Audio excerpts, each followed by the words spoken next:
अज्ञानतिमिरन्धस्य ज्ञानाञ्जनशलाकया चक्षुरुन्मीलितं येन तस्मै श्रीगुरुवे नमः।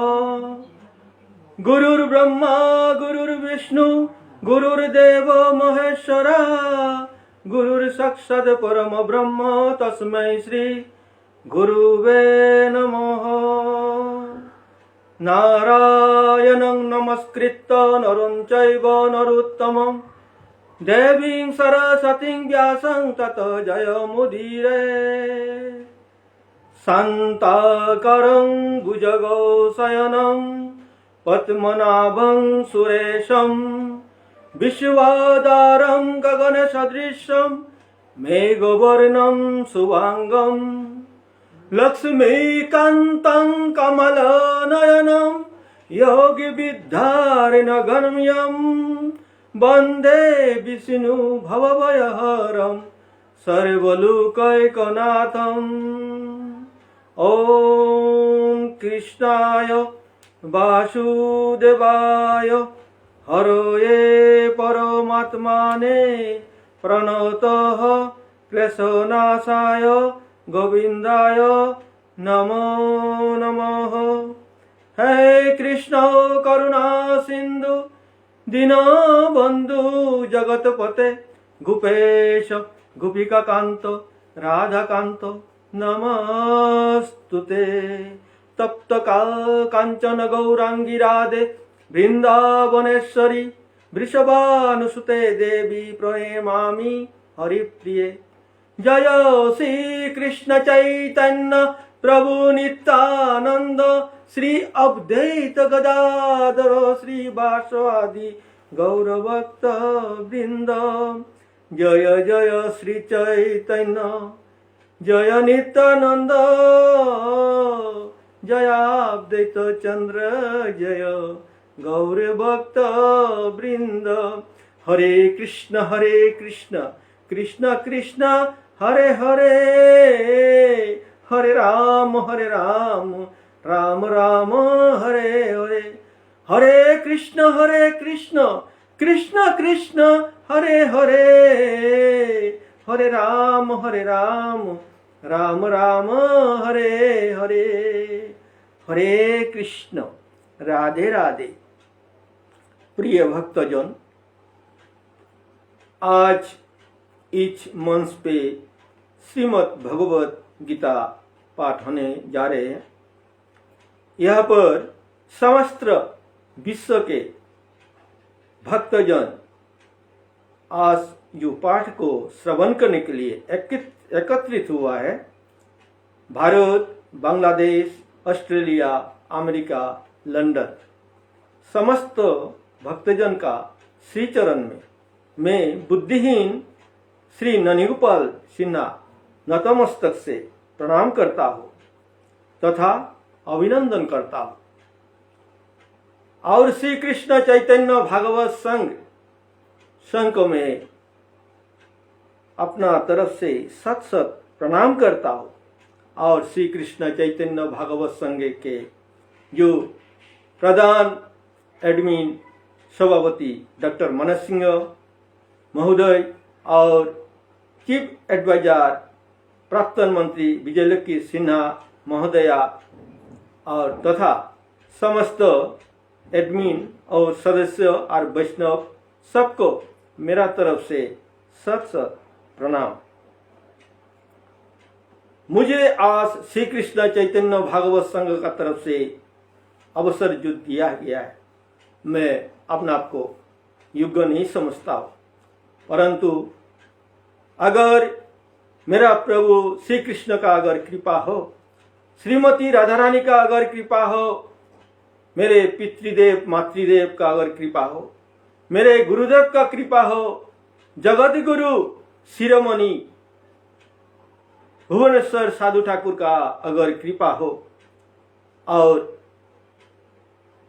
सरस्वती माता का अगर आशीर्वाद हो, व्यास मुनि देव का अगर कृपा हो, तो आज इस गीता पाठ को मैं कुछ ना कुछ में प्रवचन करने का कोशिश करूंगा। प्रिय भक्तजन, अगर इस महापाठ में, इस महानाम में अगर मेरे जैसे बुद्धिहीन से कुछ चूक गया तो हे गुणी ज्ञानी भक्त, मेरा जो गलती को क्षमा कर देना। मैं गीता पाठ जो शुरू करने से पहले भक्तजन का श्री चरण में मैं आश्रय लेना चाहता हूँ। मेरे जैसे बुद्धिहीन बालक को आश्रय दीजिए। मैं भक्तजन का श्री चरण में आश्रय ले रहा हूँ। प्रणाम। वंशा कल्पतरुभ्यश्च कृपा सिन्धुभ्यो एव च पतितानां पावनेभ्यो वैष्णवेभ्यो नमो नमः। श्री कृष्ण हृदय गीता संसार मलनाशिनं ज्ञानं भक्तिं मुक्तिं दात्री गीता देवी नमस्तुते। ओम नमो भगवते वासुदेवाय। ओम नमो भगवते वासुदेवाय। ओम नमो भगवते वासुदेवाय। ओम हरि ओम तत्सत्। ओम श्रीमद् भगवत गीता द्वितीय अध्याय श्लोक 31 से लेकर 35 तक। प्रिय भक्तजन, 31 से लेकर 35 तक श्लोक मुझे अवसर दिया गया है।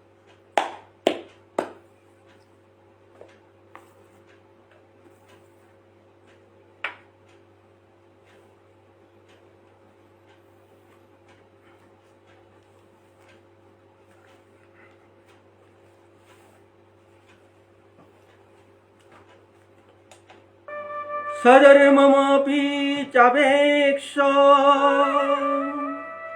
नविकम्पितमर्हसि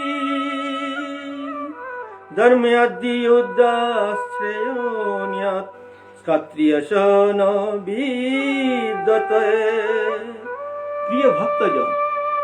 प्रिय भक्तजन श्री कृष्ण अर्जुन से कह रहे हैं, सधर्ममपि चावेक्ष, सधर्ममपि चावेक्ष अर्थात अपने धर्म को भी निश्चित रूप से विचार करके नविक कंपित मर्हसि, नविक कंपित मर्हसि, यानी आपको युद्ध से डरना नहीं चाहिए, आपको डरपोक नहीं होना चाहिए, आपको डरना उचित नहीं है, आपको किसी तरह से जो डर नहीं होना चाहिए। श्री कृष्ण इस तरह से अर्जुन को कह रहे और समझा रहे। धर्मादि युद्ध नियत, धर्मादि युद्ध श्रेयो नियत अर्थात धर्म युद्ध से बढ़कर और कोई धर्म नहीं है। क्षत्रिय धर्म के लिए युद्ध लड़ना चाहिए, यही क्षत्रिय का परम कर्तव्य है और श्रेष्ठ धर्म है। क्षत्रिय से न विद्यते, क्षत्रिय से न विद्यते, क्षत्रिय का अन्य कोई विकल्प नहीं है। हे पार्थ, क्षत्रिय का अन्य कोई विकल्प नहीं है। आप युद्ध करो, यही आप युद्ध करो, यही क्षत्रिय का परम कर्तव्य और धर्म है। सधर्ममपि चावेक्ष नविक कंपितो मर्हसि धर्मादि युद्धाश्रेयो नियत क्षत्रियश न विद्यते। प्रिय भक्तजन इस श्लोक में श्री कृष्ण अर्जुन से क्षत्रिय धर्म और कर्म का बारे में कह रहे हैं।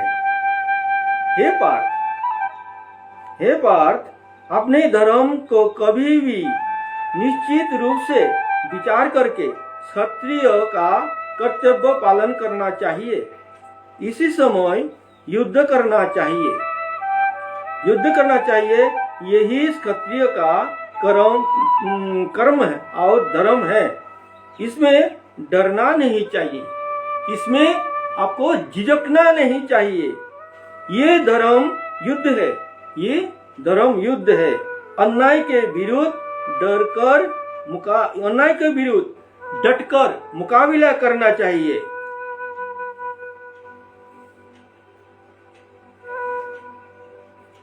अन्याय के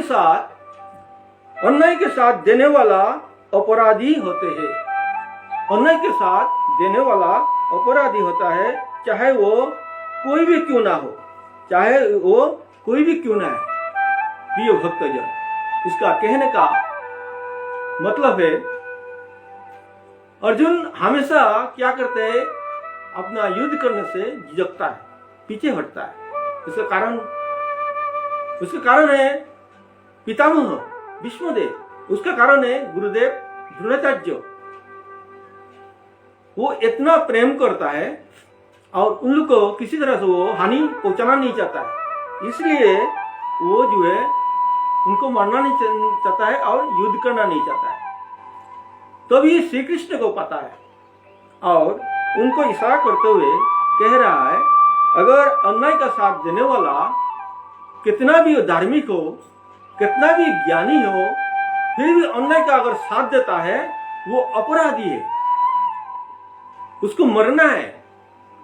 ये श्री कृष्ण अर्जुन को समझा रहा है और कह रहा है,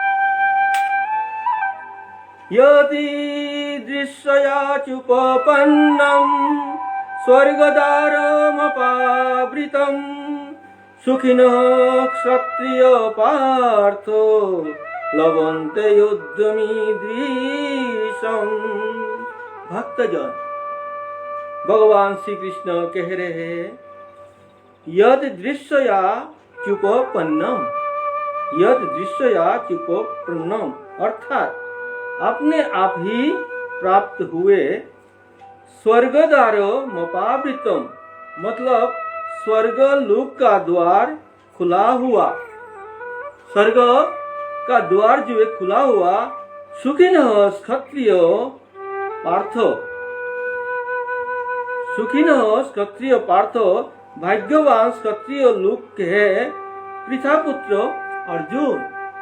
श्री कृष्ण अर्जुन को इशारा करते बोल रहा है, जो है आपको जो है इस अवसर जो मिला है युद्ध में, ये जैसे स्वर्ग का द्वार आपके लिए खुला है, इस तरह से बोल रहे हैं। और पृथा पुत्र का मतलब है, पृथा मतलब कुंती है, कुंती का और एक नाम है पृथा। पृथा पुत्र अर्जुन लुवंती युद्धमी दृश्यम, अर्थात युद्ध को इस प्रकार के यद दृश्यया चुपपन्नम स्वर्गद्वारमपावृतम सुखिनः क्षत्रिया पार्थ लभन्ते युद्धपि दृश्यम।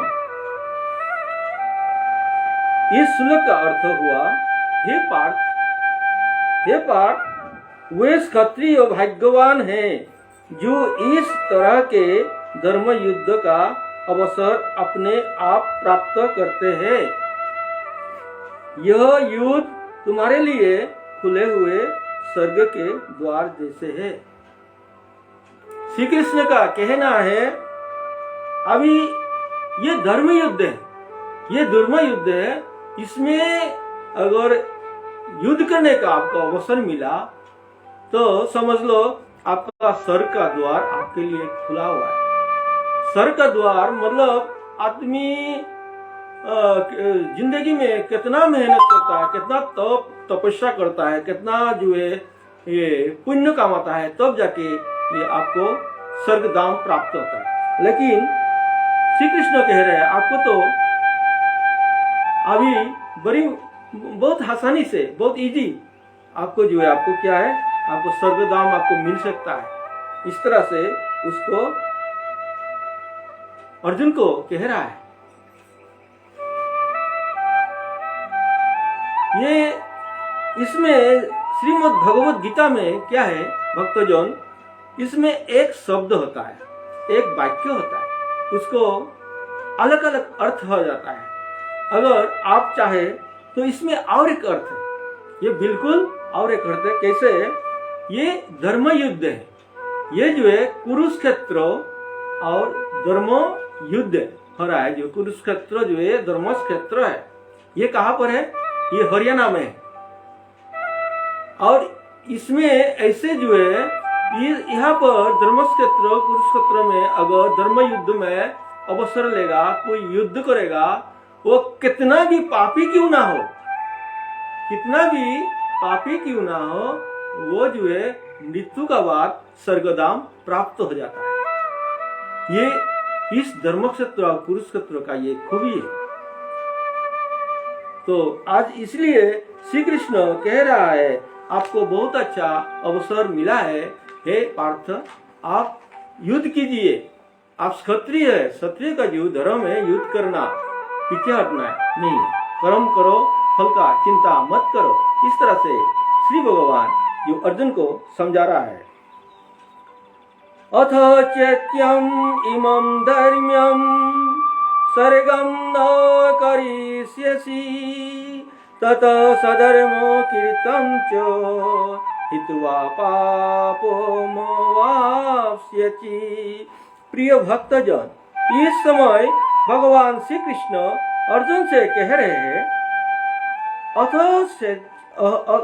चैत्यम इमं धर्म्यम, अथ चैत्यम इमं धर्म्यम, अतः यदि तुम इस धर्म रूपी संग्रामम न करिष्यसि, संग्रामम न करिष्यसि, युद्ध को नहीं करोगे, ततः सधर्मम कीर्तिम च, तो अपने धर्मों को, यश को, तथा हित्वा पापो मोवाप्स्यसि, खकर पाप को प्राप्त करोगे। भगवान श्री कृष्ण कहना क्या चाहता है? इसमें भगवान श्री कृष्ण कहना क्या चाहता है? भगवान श्री कृष्ण कहना चाहता है, अथ चैत्यम इमं धर्म्यम संग्रामम न करिष्यामि ततः सधर्मम कीर्तिम च हित्वा पापो मोवाप्स्यसि। अर्थात यदि तुम इस धर्म रूपी युद्ध को नहीं करोगे, तो यदि तुम इस धर्म रूपी युद्ध को नहीं करोगे, तो तुम अपने यश को खोकर पाप को प्राप्त करोगे।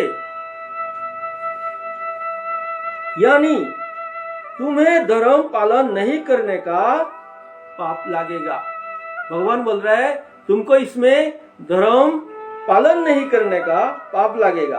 प्रिय भक्तजन, भगवान श्री कृष्ण अर्जुन से कह रहे हैं, क्षत्रिय कर्तव्य, क्षत्रिय यदि कर्तव्य और धर्म से विमुख होता है, क्षत्रिय अगर अपना धर्म और कर्म से विमुख होता है, मतलब पीछे हटता है, तो उसका नाम, उसका यश, उसका धर्म सब खत्म हो जाएगा, सब खत्म हो जाता है।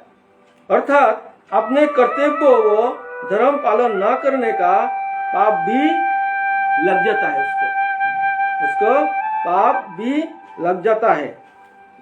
यही श्री कृष्ण अर्जुन से कह रहे हैं, ये श्री कृष्ण अर्जुन को समझा रहा है। भक्तजन, सोचिए, लड़ाई का मैदान में अगर एक सैनिक युद्ध नहीं करता है, लड़ाई का दौरान में एक सैनिक अगर युद्ध नहीं करता है और पीछे हट जाता है और बागुरा हो जाता है, तो क्या होगा? उस सैनिक को क्या पाप नहीं लगेगा? अवश्य पाप लगेगा। वही श्री कृष्ण अर्जुन को कहना चाहता है, आप जो है मोह माया में सब कुछ भूल चुका है अर्जुन, आप जो है अपना कर्तव्य को आप समझिए, अपना धर्म को आप समझिए, आपको युद्ध करना पड़ेगा। अगर युद्ध नहीं करोगे, पीछे हटोगे, तो आपको बहुत बड़ा पाप लगेगा। ये सब श्री कृष्ण अर्जुन को कह रहा है।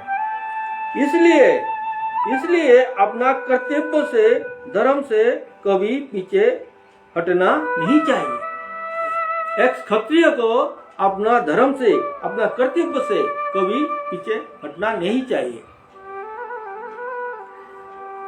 देखिए, त्रेता युग में श्री रामचंद्र प्रभु का साथ क्या हुआ था?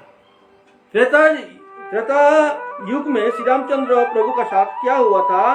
त्रेता युग में अयोध्या का राज्य अभिषेक श्री रामचंद्र को होना था, पर पता चला माता कैकेयी ने श्री राम के पिता महाराजा दशरथ से वचन लिया, श्री राम को 14 वर्ष का वनवास होना है। श्री रामचंद्र को 14 वर्ष का वनवास होना है। कैकेयी माता ने ये दशरथ महाराज से वचन लिया। इसका बाद जैसे राम जी को पता चला, तब वो सब कुछ छोड़कर पिता के वचन पालन करने के हेतु राम जी ने अपना सुख, अपना जो सौरत, अपना राजपाट सब छोड़ दिया पितृवाक्य को पालन करने के लिए। पिताजी का जो वचन जो है उसने दिया है माता कैकेयी ने, उसको पालन करने के लिए उन्होंने क्या किया? सब कुछ छोड़ के वो 14 वर्ष वनवास के लिए वो चल दिए। साथ में माता सीता और लक्ष्मण भी थे। उसमें माता सीता और लक्ष्मण साथ में रहे। इस तरह से भगवान श्री रामचंद्र प्रभु पिताजी का वचन पालन करने के लिए 14 वर्ष वनवास हुए और वनवास में चला गया। तब अयोध्या में क्या हुआ? अयोध्या में राजा दशरथ अपना जो है पुत्र बहुत प्यार करता है अपना श्री रामचंद्र प्रभु को, और श्री रामचंद्र प्रभु का युग में वो तड़पते रहा, और साथ में उसका बहू, उसका जो लक्ष्मी समान बहू सीता वो भी चली गई, और उसका बहुत प्यारा सा नाना सा जो पुत्र लक्ष्मण वो भी चला गया। वो सहन नहीं कर पाया, इस सदमा को दशरथ महाराज सहन नहीं कर पाया, और राम का नाम लेते लेते राम राम करके अपना देह को त्याग दे दिया। अभी अयोध्या में खुशी आने वाला था, कहाँ का खुशी? अब तो बहुत दुख का समय आ गया। श्री रामचंद्र प्रभु का छोटा भाई भरत वो मामा का घर में गया था, उसको पता नहीं था। वो जब अयोध्या लौटा तो पता चला उसका पिताजी का देहांत हो गया, दशरथ महाराज का देहांत हो गया, और उसका जो प्रभु समान भैया, जो भाई श्री रामचंद्र प्रभु 14 साल वनवास के लिए वो चला गया है। साथ में उसका छोटा भाई बहुत प्रेम करता है लक्ष्मण, और माता सीता वो भी साथ में गए, और ये सब उसका माता कैकेयी क्या वजह से हुआ है। तो इतना दुख हुआ वो बर्दाश्त नहीं कर पाया भरत, और माता कैकेयी को कहा इस संसार में आपका जैसे माता किसी को ना दे भगवान, कैसे माता है आप? मेरे भैया को तुम जो 14 वर्ष वनवास के लिए मजबूर किया, और इस वजह से मेरा पिताजी का देहांत हो गया। तो इस तरह से माता कैकेयी को बहुत कठोर शब्द में तिरस्कार किया, अपमान किया। इसके बाद कहने लगा है मैं यह अयोध्या में रहूंगा नहीं। तो माता कैकेयी ने बोली हे भरत, हे पुत्र, ये सब मैंने तेरे लिए किया है, तेरे को राजा बनना है। तो भरत को और दुख हुआ, कहा हे माता आप क्या कह रही हो? ये माता बोलने के लिए मेरे को मन नहीं कर रहा है तुमको।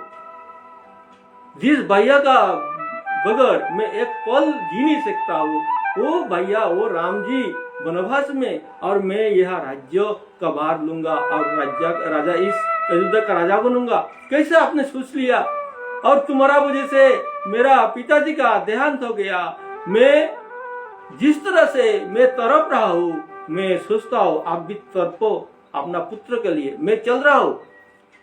अगर श्री रामचंद्र वापस आता है तो ठीक है, नहीं तो मैं भी तो वनवास हो जाऊंगा। इस तरह से ये भरत अपना सब कुछ छोड़ के चलना शुरू कर दिया। तो साथ में उसका छोटा भाई था शत्रुघ्न, उसने शत्रुघ्न भी साथ दिया और जितना सेनापति वगैरह थे वो भी साथ में चले, हमको भी ले चलो, हमको श्री रामचंद्र का दर्शन बहुत दिन हो गया देखा नहीं, देखना है। इस तरह से पंचवटी में वन में वो लोग रहते थे और पंचवटी वन में अभी भरत आके पहुंचा। और जैसे राम को पता चला मेरा छोटा भाई भरत मेरे को देखने के लिए आ रहा है, तो वो भी अपना छोटा भाई को देखने के लिए वो भागने लगा। और भरत भी जैसे पता चला श्री रामचंद्र प्रभु उसका तरफ ही आ रहा है, तो भैया भैया करके जाके भैया का चरण में स्पर्श करके भैया से लिपट लिपट के रोने लगा बच्चे का माफी, और कहने लगा, हे भैया आप हम लोग को छोड़ के इस जो अयोध्या को छोड़ के आप क्यों आ गया? तो श्री रामचंद्र ने कहा, देखो ये सब कहने की बात नहीं है, अभी मेरा पिताजी का जो वचन दिया है उस वचन को मेरे को पालन करना है। कहते हैं ना, प्राण जाए पर वचन नहीं जाए।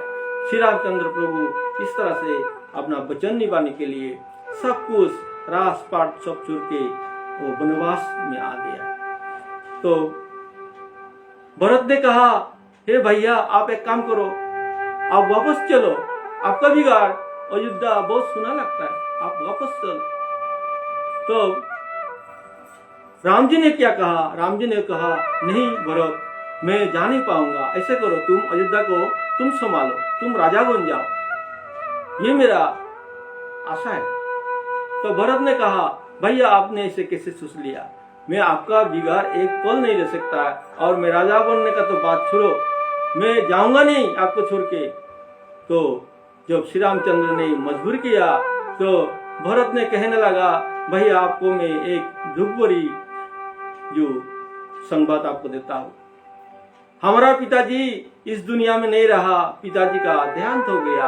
आप आने का बाद पिताजी आपका जो सदमा आ गया, उसको जो है आपका वियोग बर्दाश्त नहीं कर पाया, वो आपका नाम लेते हुए अपना उसने देह को त्याग कर दिया। तो श्री रामचंद्र को बहुत दुख हुआ, दुख से कहना पड़ा, हे भरत कुछ भी हो मैं तो वापस नहीं आ पाऊंगा, तुम वापस चला जाओ। तो भरत ने कहा, हे भैया मैं तो वापस जाऊंगा, लेकिन आपसे एक चीज मैं मांगता हूं, वो आपको देना पड़ेगा। तो श्री रामचंद्र ने प्रभु ने कहा, अरे भरत तू क्या कहता है, तू क्या मांगना चाहता है, मांग, जो कुछ सब कुछ तेरा है, तू जो मांगेगा वो मैं तेरे को दूंगा। इस तरह से श्री रामचंद्र प्रभु ने कहा। तो बोला, भैया आपका श्री चरण का जो पादुका वो हमको दे दो भैया, हम लेना चाहता है उस पादुका को।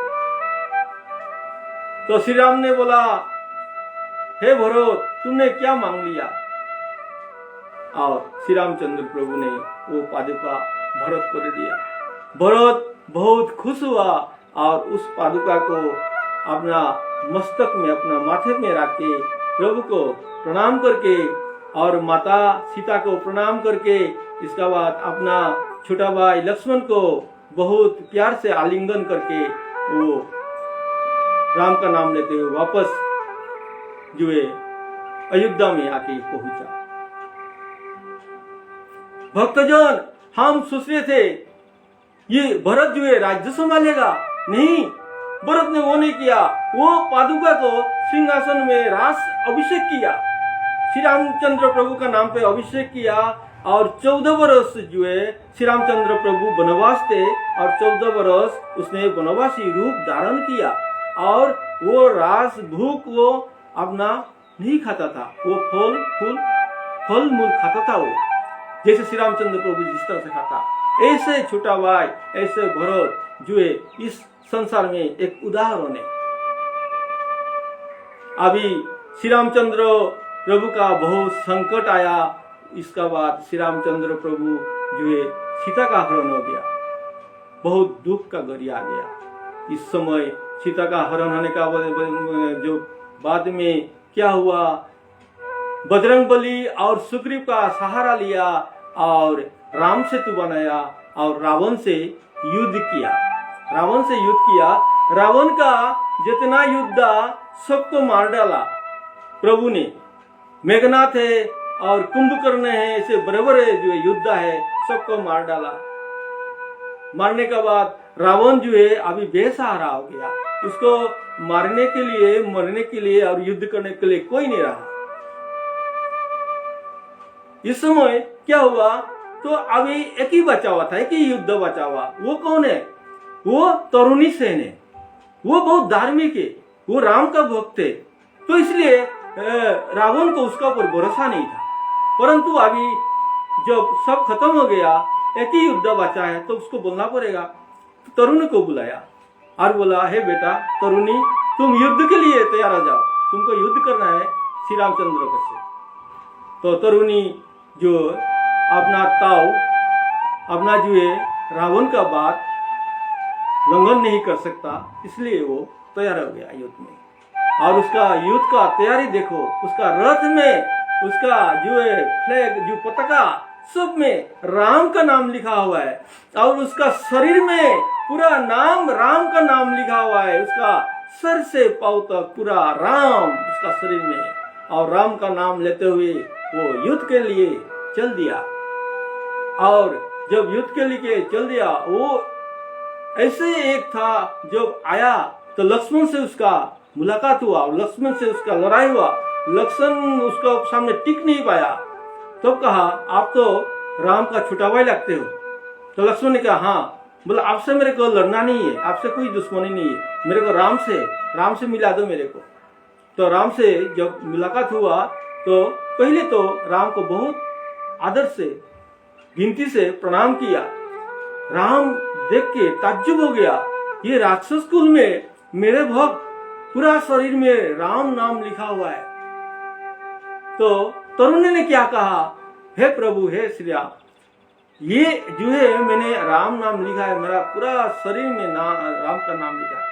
इसका मतलब ये मैं युद्ध नहीं करूंगा, आपका शरण में नहीं आऊंगा, ऐसा आप नहीं सोचना। अब हम जो है आपसे युद्ध करूंगा, आपको परास्त करूंगा, इस तरह से बोला। तो राम को थोड़ा नाराजगी हुआ। एक तो मेरा भक्त होके मेरे को जो है धमकी देता है।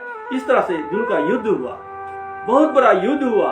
अभी क्या हो गया, जब श्री रामचंद्र प्रभु ने बाण चलाता है, वो बाण विफल हो जाता है। क्यों? कहते ना, राम का जो नाम है, भगवान से भगवान का नाम बड़ा है। अभी पूरा शरीर में तरुणी सेन का जो है भगवान का नाम है। और नाम जो है, ये जो है ना, जो राम जो है उससे भी बड़ा है। भगवान से भगवान का नाम जो है बड़ा होता है। सज्जनों, भक्तजनों, तो भगवान जब बाण चलाता है, वो बाण जो है ये तरुणी सेन को नहीं लगता है। तो तरुणी सेन को नहीं लगता। तरुणी सेन जो है इतना आराम से लड़ाई कर रहा है, युद्ध कर रहा है। तो वो जो है राम परेशान हो गया। और विभीषण का तरफ देखा, तो विभीषण बैठा हुआ है, आंसू गिरा रहा है, वो रो रहा है विभीषण। तो श्री रामचंद्र प्रभु ने देखा, ये विभीषण क्यों रो रहा है। तो बोला, ए विभीषण, तुम क्यों रो रहे हो? बोला, नहीं प्रभु, मैं ऐसे ही रो रहा हूं। तो विभीषण को पूछा, देखो ये जो है तरुणी सेन है, ये कौन है भाई?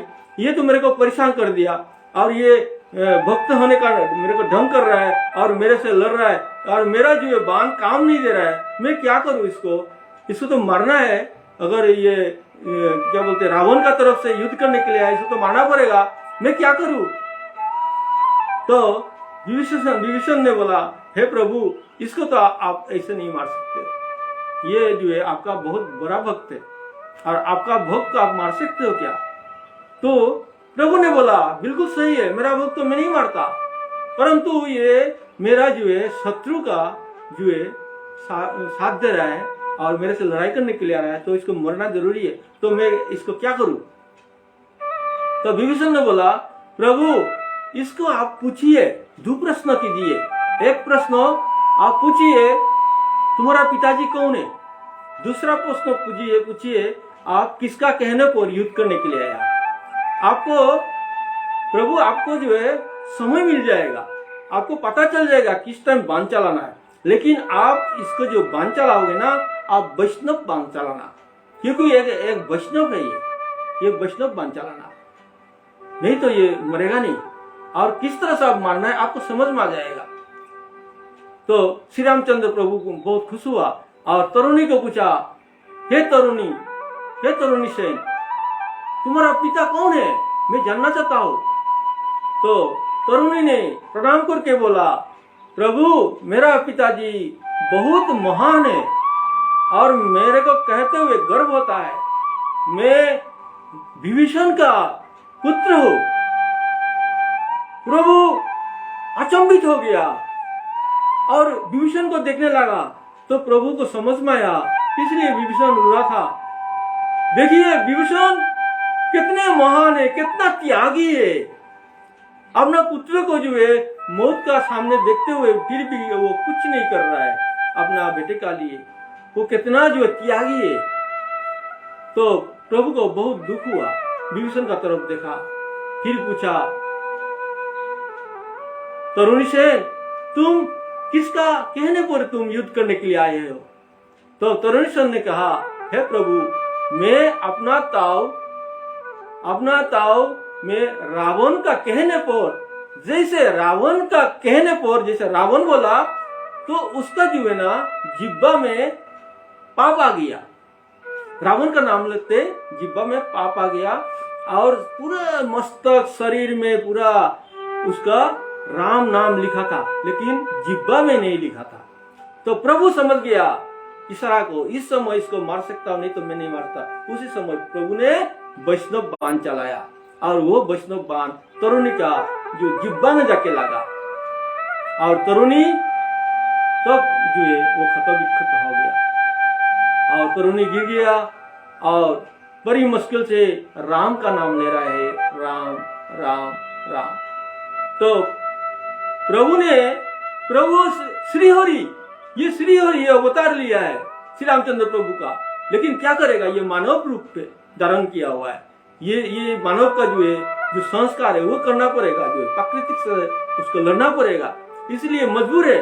तो तरुणी ने इससे आके बोला, तुम तो मेरा बहुत बड़ा भक्त हो, मेरे को बहुत दिल में दुख है, हे तरुणी मैं तुमको कहता हूँ तुम ऐसे क्यों किया, तुम भी तुम्हारा पिता का जैसे अगर मेरा साथ आते तो तुम्हारा ये हालत नहीं होता।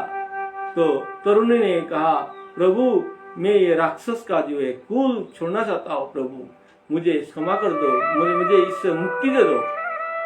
मेरा पिताजी कितना जो है इसमें तड़पता है इस राक्षस कुल में, मैं तड़पना नहीं चाहता, प्रभु मुझे मुक्ति दे दो। तो ऐसे कहा तो प्रभु को बहुत दुख हुआ और कहने लगा, तरुणी मैं तुमको मारने से मेरे को बहुत दुख लगा, मैं क्या करूं, मैं तुमको एक वरदान देता हूं, तुम जो है ना ये इसके बाद द्वापर युग में मैं कृष्ण अवतार हो जाऊंगा और कृष्ण अवतार में तुम क्या होगा, मेरा हमशक्ल बनना, तुम्हारा नाम होगा पंडरक और तुम जो है ना मुझे छातना, मुझे परेशान करना, ये तुमको मैं आशीर्वाद देता हूँ, तुमको मैं वरदान देता हूँ। इसलिए ये जो है ना तरुणी सेन ये द्वापर युग में पंडरक नाम से ये जन्म लेता है और ये भगवान का बिल्कुल हमशक्ल होता है और भगवान को बहुत परेशान करता है। ये भगवान का जितना गुण है, श्री कृष्ण का गुण है, वो भी जो है तरुण सेन को जो है इसको पंडरक को मिल जाता है। तो इस तरह से श्री रामचंद्र प्रभु ये जो है तरुणी सेन को मार देता है और विभीषण बहुत रोता है अपना बेटे के लिए। तो प्रभु श्री रामचंद्र तरुणी सेन विभीषण को गले लगाता है, हे विभीषण धन्य तुम जो है तुम बहुत बड़ा दिल है, तुम्हारा बहुत बड़ा त्याग है, तुमको मैं वरदान देता हूँ, तुम अमर रहेगा, जब तक तुम रहेगा तुम राम का नाम लेते रहेगा, तुम इस चारी युग में अमर रहेगा। तरुणी को ये विभीषण को प्रभु ने इसको वरदान दिया और इसका बाद उसने रावण को वध किया। प्रिय भक्तजन, ये सब कहानी जरूरी है क्योंकि अपना कर्तव्य भूलना नहीं चाहिए, चाहे कोई भी हो, क्षत्रिय हो चाहे राजा हो, जिसे अर्जुन जो है वो अपना क्षत्रिय धर्म को भूल जाता है, अपना कर्तव्य को भूल जाता है। और अपना धर्म और कर्तव्य को भूलने से क्या है होता है, वो पाप लगेगा। प्रभु बोल रहा है, श्री कृष्ण बोल रहा है। उसी तरह श्री रामचंद्र प्रभु का कर्तव्य था जो है अपना पिताजी का जो वचन दिया हुआ माता कैकेयी को, उसको पालन करना था, इसलिए उसने पालन किया। इसके बाद 14 वर्ष जो वनवास होने के बाद, रावण को वध करने के बाद फिर अयोध्या वो लुटे। तो ये कर्तव्य का बात है। ये इसी तरह से ये अर्जुन को भी समझना चाहिए, इसका कहने का ये मतलब है। अकीर्तिर्मंचामि भूतानि कथयिष्यन्ति ते व्ययाम् संभावितस्य जागतिर गौरना मरणादोर्रिच्यते।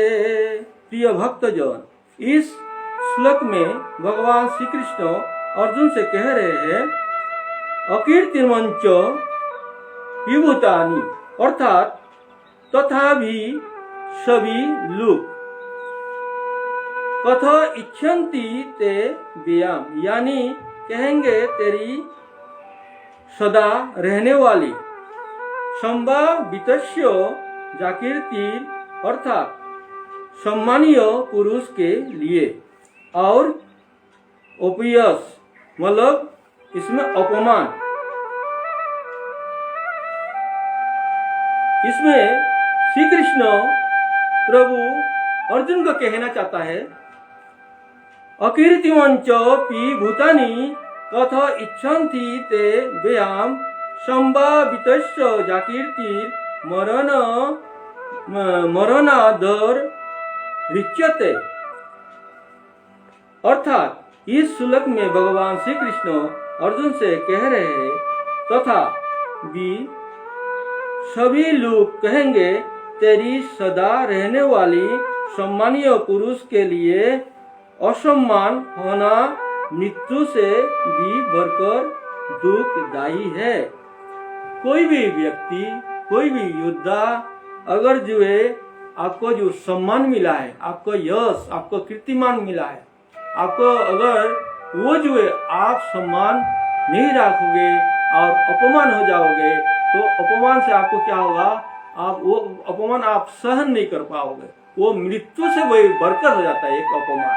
उसी तरह से अभी ये अर्जुन को होने वाला है अगर युद्ध नहीं करेगा, अपना कर्म नहीं करेगा। तो इसलिए प्रभु अर्जुन को कहता है तुम युद्ध करो। तभी भगवान श्री कृष्ण अर्जुन से कह रहे हैं कर्म करो, फल का चिंता मत करो। कर्म करोगे तुम्हारा दुख दर्द खत्म होगा, मान सम्मान बढ़ेगा और कीर्ति लाभ होगा। भगवान श्री कृष्ण अर्जुन को श्लोक बारे में बता चुका है।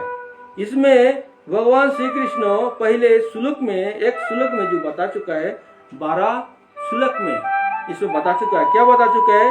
न तैवाहम जातु नाशम न तम नेमे जनाधिपाहो न चैव न भविष्यम सर्वे वयमतः परम। तो इस श्लोक का अर्थ हुआ, इस श्लोक का अर्थ हुआ ना तो ऐसा है कि किसी समय में मैं नहीं था, तुम नहीं थे और ये राजा लोग नहीं थे, तथा भविष्य में इससे आगे भी मैं, तुम और ये सब लोग नहीं रहेंगे। ऐसा नहीं है, ऐसा नहीं है। अर्थात हम सब हमेशा थे और रहेंगे। ये जो है श्लोक 12 में प्रभु कह रहा है। ये जो है कहने का मतलब है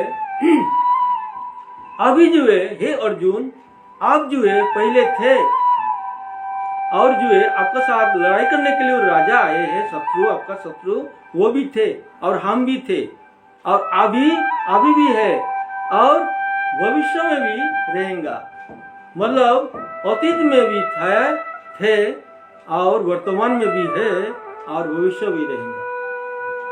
इसका मतलब क्या है? प्रभु क्या कहना चाहता है?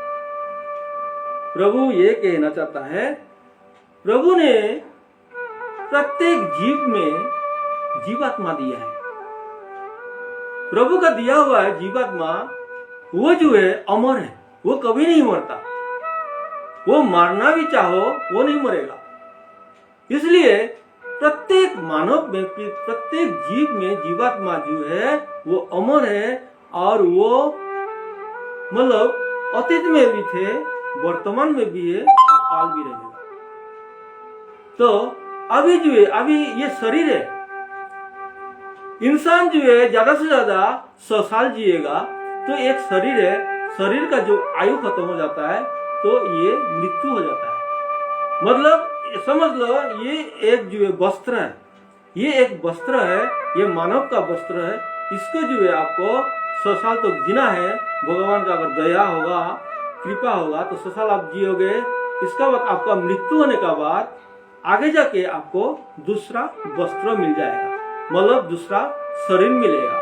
लेकिन दूसरा शरीर क्या मिलेगा वो आपको पता नहीं है, हमको पता नहीं है, क्योंकि हमारा कर्म का फल का मुताबिक हमको वो शरीर क्या मानव भी बन सकता है, जीव जंतु भी बन सकता है और देवता भी बन सकता है। वो तो हमारा कर्म फल बताएगा। इसलिए भगवान को बोलता है ये जो कर्म करो बोलता है। तो अभी जो है, इसलिए जो है पहले जो कौन थे, हम लोग कौन थे ये हमको पता नहीं है, क्योंकि हमारा कर्म फल हमको पता है, भगवान को पता है वो क्या थे, वो उसको पता है, भगवान को, परमात्मा को पता है, आत्मा को पता नहीं चलता है। तो जो है इसलिए काल भी था, आज भी है, और जो आने वाला काल भी रहेगा। भगवान का ये कहना है, अर्थात हम सब हमेशा थे और रहेंगे। तभी तो भगवान श्री कृष्ण कहते हैं,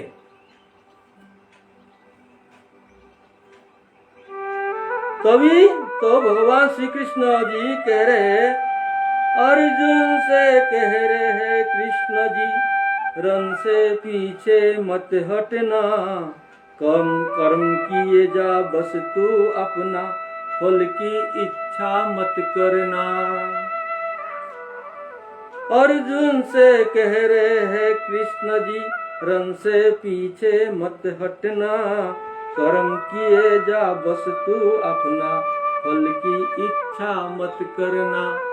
प्रभु इस तरह से अभी जो अर्जुन को बता रहा है, आप जो है अर्जुन, आप जो है कर्म करो, फल का चिंता मत करो। एक क्षत्रिय का जो कर्म क्या है, आपको युद्ध करना है, आपको युद्ध करना है, आप युद्ध करो, जो है फल का आप चिंता मत करो, आप जो है किसी भी प्रकार का इच्छा मत करो, वो आपको जो मिलना है वो आपका कर्म का ऊपर मिल सकता है।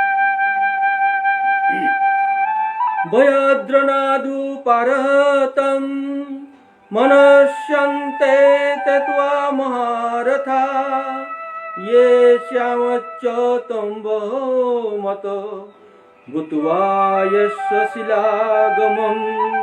प्रिय भक्तजन, भगवान श्री कृष्ण अर्जुन से कह रहे हैं, भयाद्रनादु परहतम, अर्थात भय से युद्ध भूमि से विमुख, मनुष्यन्ते तत्वा महारथा, यानी मानेंगे तुमको बड़े बड़े योद्धा, ये सांचो तुम बहुमत, अर्थात जिनके लिए भी तुम बहुत सम्मानित हो, भूत्वा यस्य शिला गमम, अर्थात होकर जाओगे तुष्यता को। इसमें भगवान कहना चाहता है, इसमें भगवान कहना चाहता है, भयाद्रनादु परहतम मनुष्यन्ते तत्वा महारथा, ये सत्यम तुम बहुमत भूत्वा यस्य शिला गमम। श्री कृष्ण इसमें कह रहा है, बड़े बड़े महारथी योद्धा तुम्हें डर से युद्ध भूमि से हटा हुआ मानेंगे। इसमें है अर्जुन, तुम अगर युद्ध करना नहीं चाहोगे ना, तो बड़े बड़े योद्धा तुम्हारा सामने आज आई है, और वो तुमको जो है श्रेष्ठ धनुर्धर समझते हैं, और तुम युद्ध नहीं करोगे तो तुमको क्या सोचेंगे, बागुरा युद्ध करके जो है आपको सामान्य साधारण व्यक्ति समझेंगे, ऐसे बोल रहा है। अतः जिनकी दृष्टि में तुम बहुत सम्मानित हो, जिनकी जो है दृष्टि में जिसकी उनकी दृष्टि में नजर में तुम बहुत सम्मानित हो, तुम्हारा बहुत मान है, बहुत कीर्तिमान है, परंतु उनके लिए तुम तुच्छता प्राप्त हो जाओगे। अगर तुम युद्ध नहीं करोगे तो बहुत तुच्छ मतलब साधारण मानव का भांति हो जाओगे। तुम्हारा नाम, तुम्हारा शान, तुम्हारा कीर्ति सब डूब जाएगा। इसी तरह से श्री कृष्ण जी अर्जुन को समझा रहा है। भक्तजन, अर्जुन इस समय युद्ध भूमि में पीछे क्यों हट रहा है? भक्तजन, अर्जुन इस समय युद्ध भूमि से पीछे क्यों हट रहा है? एक प्रश्न है, आप सोचिए क्यों हट रहा है, क्या कारण है? इसका कारण है पितामह भीष्म, पितामह भीष्म, गुरुदेव द्रोणाचार्य और कुलगुरु कृपाचार्य। आप देखिए, हम तो कहते हैं ये मोह माया है, मोह माया हो सकता है। अभी अर्जुन भी क्या करेगा? हम तो कहते हैं मोह माया, अर्जुन क्या करेगा? जब अर्जुन का जन्म हुआ, इस धरती में आया, तो अपना पिताजी का मुंह नहीं देखा उसने, और पिताजी का जगह पे पितामह भीष्म को देखा, भीष्म का गोदी में खेला, और उस भीष्म को अभी कैसे मार सकता है? वो पिताजी को नहीं देखा, जो पिताजी समझ रहा था वो अपना जो है दादाजी है, पितामह है, उसको कैसे मार सकता है? अगर आप अर्जुन का स्थान पे होते, आप क्या मार सकते हो अपना पिताजी को? नहीं मार सकते ना। और गुरुदेव जो है अपना बेटा, अपना संतान, पुत्र अस्वस्थमा से बढ़कर चाहता है, प्रेम करता है, अर्जुन को विश्वास करता है, उस गुरुदेव को कैसे मार सकता है अर्जुन? और कुल गुरु को कैसे मार सकता है? अपना कुल को रक्षा कर रहा है। इसलिए अर्जुन मोह माया में है, और ये इसलिए युद्ध करना नहीं चाहता है, और भगवान अभी अर्जुन को अपना कर्तव्य समझा रहा है। तो ये मोह माया गलत है। भक्तजन, ये सोचिए, ये प्रत्येक व्यक्ति का ये सोचने वाली बात है। अगर मोह माया नहीं होता तो अर्जुन आज ये इस गीता में नहीं होता। प्रभु का ये महिमा है। आप सोचिए, मोह माया का मतलब क्या है? आप जब इस धरती में आते हो, पहले आपको कौन मिलता है? आपका माता पिता। भगवान कृष्ण क्या कहता है? माता पिता भी मैं हूं, माता पिता भी मैं हूं। इसका मतलब ये नहीं माता पिता भगवान लेके बैठा, ऐसे नहीं है। माता पिता जो ये अर्जुन का माता पिता है, वो भगवान का रूप है। कोई भी माता पिता होता है वो भगवान का रूप होता है, और भगवान का भेजा हुआ है, वो जीवात्मा है। और उस आत्मा को आप अगर अनादर करोगे, आप प्रेम नहीं करोगे, अपना पिताजी को आप जो है मान सम्मान नहीं करोगे, तो जो है आप कहीं का भी नहीं रहोगे। आप पिताजी को, माता को प्रेम करते हो, इसलिए भगवान आप इस गीता में स्थान दिया है। आप देखिए ना, दुर्योधन अपना माता पिता को नहीं मानता, तो दुर्योधन क्या अच्छा आदमी है? नहीं, वो अत्याचारी है। तो अपना माता पिता जो भगवान से मानता, बिल्कुल भगवान बोलता है मैं माता भी हूँ, पिता भी हूँ। इसका मतलब है माता पिता में भगवान वास करता है, और माता पिता आपको वो सत्य का रास्ता दिखाता है। इसके बाद आपका गुरुदेव द्रोणाचार्य जो आपको आगे रास्ता दिखाएगा, और प्रभु तक चलने का आपको जो है रास्ता वो दिखाएगा। आज उस गुरुदेव को कैसे मार सकता है? अपना संतान से ज्यादा प्रेम करता है, प्यार करता है अर्जुन को, उसको कैसे मार सकता है? इसके बाद कुल गुरु जो अपना कुल को रक्षा कर रहा है। अगर कुल ना हो, धर्म ना हो, तो आप कहीं का भी नहीं है। आपका कुल धर्म सब होना चाहिए, और उस कुल को जो है कुल गुरु कृपाचार्य संभाल के रखा है। तो इसलिए जो है ये जो मोहमाया भी जरूरी है। अगर मोहमाया अर्जुन के पास नहीं होता तो सच मानिए आज गीता में ये अर्जुन नहीं होता। और अर्जुन खुद नरनारायण है, कितना बड़ा, इसमें कितना देवी देवता है, 33 कोटि देवी देवता है। परंतु ये जो है श्रेष्ठ ग्रंथ जो है श्रीमद् भगवत गीता, इसमें अर्जुन को स्थान मिला है। आप देखिए, ये सोचने वाली बात है। अभी मैं आपको एक जो है उदाहरण देता हूं। समझ लो एक टीचर है, वो पाठशाला का टीचर है, और उसका जो स्टूडेंट है, उसका छात्र जो है वो जो है समझ लो वो एक दिन आके रास्ते में मिल जाता है अपना टीचर को, अपना जो है शिक्षक को, शिक्षा गुरु को मिलता है। तो शिक्षा गुरु को बड़ी श्रद्धा से प्रणाम करता है। तो वो जो है शिक्षक जो कहता है, बेटा मैं आपको पहचाना नहीं, आप कौन है? तो वो परिचय देता है, बोला आप मेरा गुरुदेव है, आप मेरा शिक्षा गुरु है, आप याद करो जो मैं आपका साथ पढ़ाई करता था और मैं आपका स्टूडेंट था, आपका जो है फर्स्ट बेंच में बैठता था, आप याद करो मैं फलाना हूँ। परिचय देता है। तब उसको याद आता है, हाँ हाँ बेटा तुम तो बहुत चतुर थे पढ़ाई में, अभी क्या कर रहे हो? तो वो कहता है, बोला ये गुरुदेव मैं अभी MBBS डॉक्टर हूँ। वो कहता है मैं MBBS डॉक्टर। तब गुरुदेव को इतना प्रसन्न होता है, इतना खुश हो जाता है, जैसे उसको उस समय जैसे ऐसा लगता है वो करोड़ों रुपया वो कमा लिया है वो गुरुदेव। वो इतना प्रसन्न हो जाता है और जो है अपना स्टूडेंट का, अपना छात्र को देख के बड़ी खुशी होता है। मैं आशीर्वाद करता हूँ बेटे, मैं आज धन्य हो गया, तुम्हारा जैसे स्टूडेंट को, तुम्हारा जैसे छात्र को मैंने पढ़ाया है। और जो मेरा छात्र जो आज MBBS डॉक्टर है, मैं भी बहुत गौरव महसूस कर रहा हूँ। तो इसी तरह से एक गुरुदेव जो अपना शिष्य को वो देखता है, अपना बच्चे से बढ़कर वो प्रेम करता है गुरुदेव। आज उस गुरुदेव को अर्जुन किस तरह से वो मार सकता है? प्रिय भक्तजन, एक बार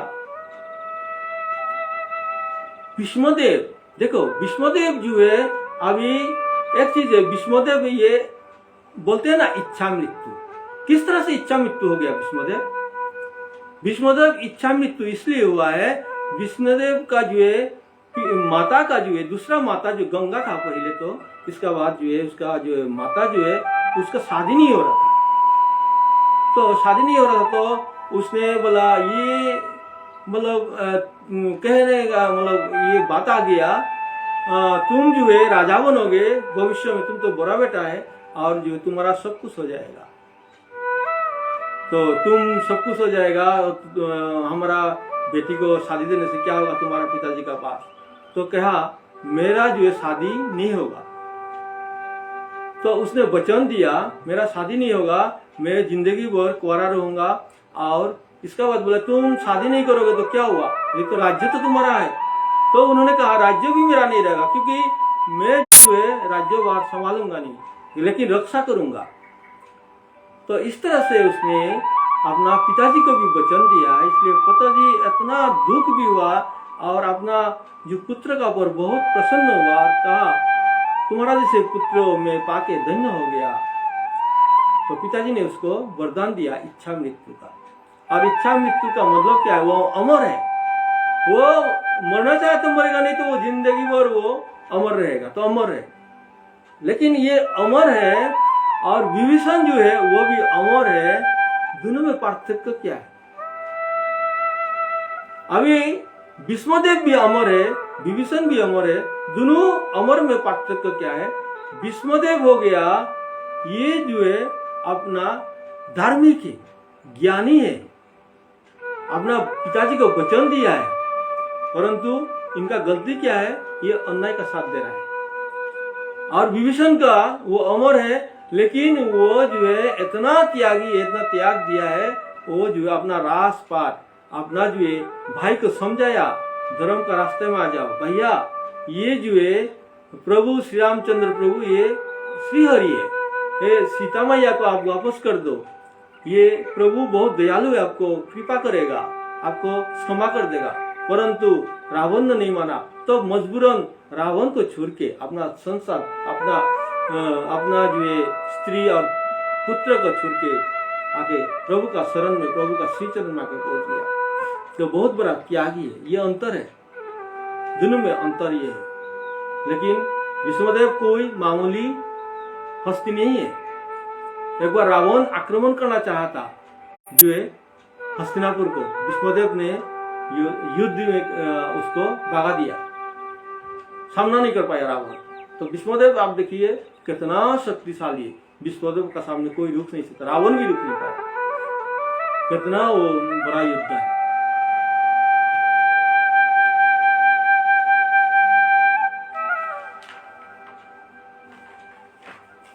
प्रिय भक्तजन, अभी मुझे जो 5 श्लोक दिया गया है वो 5 श्लोक खत्म हो गया, पता भी नहीं चलेगा समय का, इसे खत्म हो गया।